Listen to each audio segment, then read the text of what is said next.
নিত্য নতুন বিষয়বস্তুর বাংলা ছবি তৈরি হলেও বহু সিনেমাই হলে জায়গা পাচ্ছে না, এমন অভিযোগ দীর্ঘদিনের। এবার সেই সমস্যার সমাধানে বড় পদক্ষেপ নিয়েছে রাজ্য সরকার। রাজ্যের তথ্য এবং সংস্কৃতি দফতরের তরফে নতুন নির্দেশিকা জারি করে বলা হয়েছে, বছরের 365 দিন প্রতিটা সিনেমা হল এবং মাল্টিপ্লেক্সে অন্তত একটি বাংলা ছবির শো চালাতে হবে।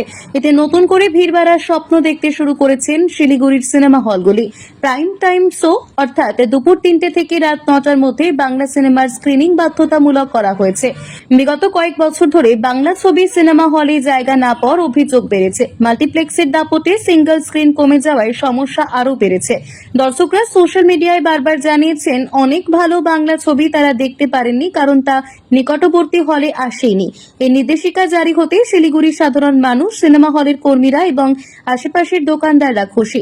তাদের মতে এর ফলে বাংলা সিনেমার দর্শক যেমন বাড়বে, তেমনি নতুন ছবি তৈরির উৎসাহ এবং কর্মসংস্থানও বাড়বে।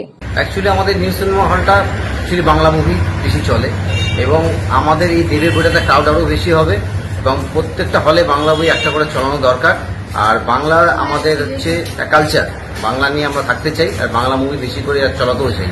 আমাদের এই গেল মাসে প্রচুর বাংলা বই চলেছে, একিনবাবু চলেছে, তারপর হচ্ছে পুরাতন চলেছে, ভালো ভালো বাংলা বই আমাদের এখানে হলে চলে।